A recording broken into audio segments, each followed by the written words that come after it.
Hi friends, అందరికీ క్రోధనామ సంవత్సర శుభాకాంక్షలు. ఈరోజు మనం చేసే ఉగాది పచ్చడి చూద్దామా. ముందుగా చింతపండు వాటర్ తీసుకోవాలి, అందులోనే బెల్లం కూడా వేసుకోవాలి. తర్వాత మామిడికాయ ముక్కలు వేసుకోవాలి. మనకు నచ్చిన నట్స్ వేసుకోవచ్చు అందులోనే. చూడండి, అలాగే ముఖ్యమైనది వేపపూత కూడా వేస్తున్నాము.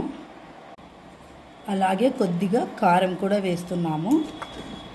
కొద్దిగా సాల్ట్ కూడా వేసుకోవాలి. కొద్దిగా మిరియాల పొడి కూడా వేస్తున్నాను.